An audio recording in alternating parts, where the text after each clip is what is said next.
नमस्कार। आप सभी को स्वतंत्रता दिवस की बहुत बहुत शुभकामनाएं।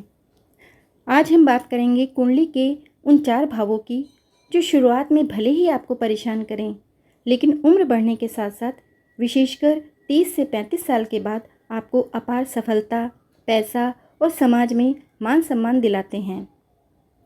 इन्हें ज्योतिष में उपचय भाव कहा जाता है। आज की वीडियो में हम जानेंगे कि ये उपचय भाव कौन से हैं और ये कैसे आपके भाग्य को पूरी तरह बदल सकते हैं। सबसे पहले हम समझते हैं कि उपचय का मतलब क्या है। संस्कृत में उपचय का अर्थ होता है उन्नति या ग्रोथ। कुंडली में जो तीसरा, छठा, 10वां और 11वां घर होता है वो उपचय भाव कहलाते हैं। इन घरों की सबसे खास बात यह है कि ये कर्म प्रधान होते हैं, यानी यहाँ भाग्य से ज़्यादा आपकी फ्री विल और मेहनत काम करती है। आप जैसा कर्म करेंगे इन घरों से वैसा ही आपको रिजल्ट मिलेगा। ये जो उपचय भाव हैं ये शुरू में तो स्ट्रगल देते हैं, लेकिन समय के साथ साथ ये ग्रोथ भी देते हैं। कुंडली का तीसरा भाव आपके साहस, पराक्रम और सेल्फ एफर्ट्स का घर है। ये घर कहता है कि बैठे बैठे कुछ नहीं मिलेगा। आप जितनी बार गिरकर खड़े होंगे, जितनी मेहनत करेंगे, यह घर उतना ही मजबूत होगा और आपको बड़ी सफलता दिलाएगा। अगर सप्तम भाव का स्वामी तृतीय भाव में बैठ जाए तो शादी आसानी से तय नहीं होती है। शादी तय करने के लिए बहुत ही एफर्ट्स लगाने पड़ते हैं, लेकिन विवाह के बाद वैवाहिक जीवन अच्छा रहता है और समय के साथ धीरे धीरे रिश्ता और मजबूत होता जाता है। अगर कुंडली में कोई और प्रॉब्लम ना हो तो दूसरा उपचय भाव जो है वो है छठा भाव। वैसे तो छठा घर रोग, ऋण और शत्रु का होता है। लोग इसे खराब मानते हैं, लेकिन उपचय होने के कारण यह घर आपको दुश्मनों से और चुनौतियों से लड़ने की ताकत देता है। समय के साथ इस घर की वजह से आप अपने कंपटीटर्स पर विजय पाते हैं।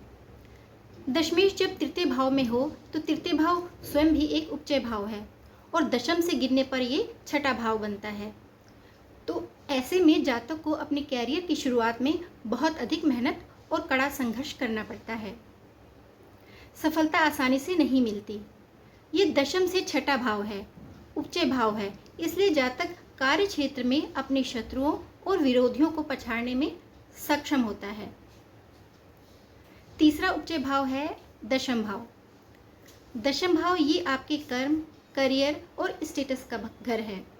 करियर की शुरुआत में हो सकता है आपको बहुत रगड़ना पड़े, लेकिन जैसे जैसे समय बीतता है, आपका अनुभव बढ़ता है, तो आप अपनी फील्ड के चैंपियन बन जाते हैं। 11वां भाव ये सबसे शक्तिशाली उपचय भाव है, आपकी इनकम और इच्छा पूर्ति का घर।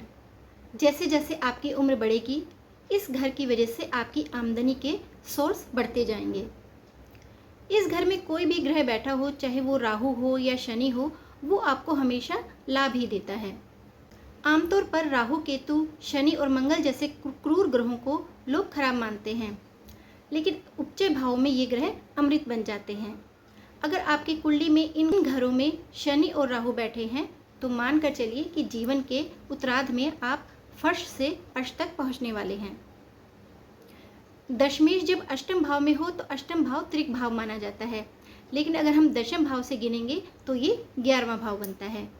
तो शुरुआत में कैरियर काफ़ी अस्थिर हो सकता है, नौकरी में अचानक बदलाव या रुकावटें आ सकती हैं, लेकिन दशम से 11वां भाव होने के कारण जब जब जातक के जीवन में कोई बड़ी तब्दीली या संकट आएगा, जैसे नौकरी छूटना, ट्रांसफ़र होना या कोई बदलाव के लिए, तो लॉन्ग टाइम में ये एक बड़ा आर्थिक लाभ या पद प्रतिष्ठा लेकर आएगा। पॉलिटिशियंस की कुंडली में 8वां भाव बहुत प्रोमिनेंट होता है। तो अगर आज आपके जीवन में संघर्ष है तो निराश मत होइए। हो सकता है आपके उपचय भाव एक्टिवेट हो रहे हों। आपकी मेहनत कभी बेकार नहीं जाएगी, क्योंकि ये घर समय के साथ सिर्फ और सिर्फ ग्रोथ देते हैं। आपकी कुंडली में इन चारों घरों में कौन सा ग्रह बैठा है, मुझे कमेंट सेक्शन में ज़रूर बताएं। वीडियो पसंद आया हो तो इसे लाइक करें और चैनल को सब्सक्राइब करें और अपने दोस्तों के साथ शेयर करना ना भूलें। मिलते हैं अगली वीडियो में, तब तक के लिए नमस्कार।